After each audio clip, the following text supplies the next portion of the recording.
berkomunikasi secara efektif akan menciptakan organisasi sekolah yang efektif juga. Menjadi kepala sekolah itu susah-susah mudah.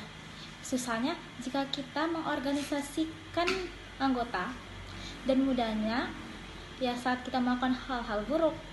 Maka dengan ini, kami, mahasiswa PGSD Unimed akan menyampaikan bagaimana sih menjadi kepala sekolah yang berkomunikasi secara efektif. Sebelumnya, perkenalkan nama saya Handini Avantika Sibuan. Saya Atika Dapriani Lubis. Nama saya Faiza Arsila. Nah, apa sih sebetulnya kepemimpinan kepala sekolah itu? Kepemimpinan kepala sekolah itu adalah sebuah kemampuan atau kekuatan di diri dalam seorang pemimpin untuk mempengaruhi orang lain demi mencapai tujuan. Dalam pemimpin sebuah sekolah, sering terjadinya permasalahan yang menyebabkan terjadinya ketidaklancaran dalam sistemnya. Adapun permasalahannya itu seperti pertama, manajemen waktu kepada bawahan. Sulitnya kepala sekolah dalam memanajemen waktu kepada bawahannya menimbulkan terjadinya simpang siur antara kepala sekolah dan bawahan. 2. Kurangnya motivasi. Kepala sekolah yang menjadi seorang pemimpin harus dapat memberikan motivasi kepada bawahannya agar bawahan dapat melaksanakan tugasnya dan dapat mencapai tujuan dari organisasi secara bersama. Ketiga, kurangnya kerjasama tim. Kepala sekolah yang menjadi seorang pemimpin seharusnya dapat menciptakan situasi yang dapat membuat para tim-tim anggotanya dapat melakukan kerjasama. Tidak adanya perselisihan di antara anggota. Dengan adanya motivasi tersebut tadi, pemimpin dapat menciptakan kerjasama secara efektif kepada timnya. Dan keempat, terjadinya perselisihan pendapat antar anggota. Seringnya terjadi perselisihan pendapat antar anggota itu diakibatkan kurang kepeduliannya kepala sekolah kepada anggota, menciptakan terjadinya perselisihan antara sengit atau tidak sengitnya pendapat anggota dengan anggota lain. Yang terakhir, permasalahan kegagalan dalam komunikasi. Seringnya, pemimpin yang tidak dapat menggapai tujuan organisasinya itu dikarenakan gagal dalam berkomunikasi secara efektif.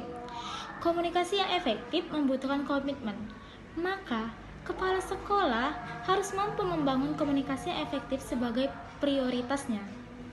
Kepala sekolah juga harus memiliki kedisiplinan, konsistensi, dan kemauan. Dengan membangun komunikasi yang efektif secara baik antara kepala sekolah dan anggotanya, tidak lupa juga menghargai pendapat anggotanya, maka akan terciptanya komunikasi yang efektif, hingga terjadinya organisasi tersebut secara efektif juga. Dengan ini, teman-teman saya akan menyampaikan bagaimana sih solusi menjadi kepala sekolah berkomunikasi yang efektif. Saya di sini akan menjelaskan bagaimana cara menjadi pemimpin berkemampuan komunikasi yang efektif. Sudah bukan rahasia lagi nih bahwa pemimpin yang baik juga merupakan komunikator yang andal pula. Dan pemimpin yang baik telah mempelajari komunikasi yang efektif, baik itu secara berbicara maupun menulis. Berikut cara untuk melatih kemampuan komunikasi Anda untuk menjadi pemimpin yang efektif. Pertama, sederhanakan yang rumit. Kesederhanaan dan tidak ribet merupakan hal yang berpengaruh dalam kepemimpinan. Pemimpin yang efektif akan menyederhanakan pemikiran dan strategi menjadi sederhana dan mudah diingat oleh siswa dan guru. Kedua, perhatikan dengan mata dan telinga. Berhentilah, lihatlah, dan dengarlah. Ingat bahwa komunikasi yang efektif haruslah dua arah. Pemimpin yang baik tahu bagaimana menanyakan pertanyaan yang baik dan kemudian mendengarkan dengan mata dan telinga. Yang ketiga, menggunakan bahasa sendiri. Gunakan bahasa yang memang mewakili diri Anda sendiri. Anda dapat mengeluarkan pendapat dan berbicara dengan cara Anda berkomunikasi. Tentu saja, banyak para pemimpin yang memilih menggunakan bahasa resmi.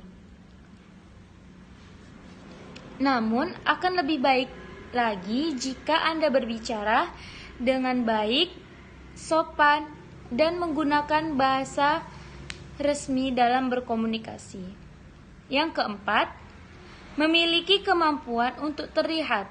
Kemampuan ini adalah menjadikan staf dan guru di sekolah Anda akan merasakan kehadiran Anda.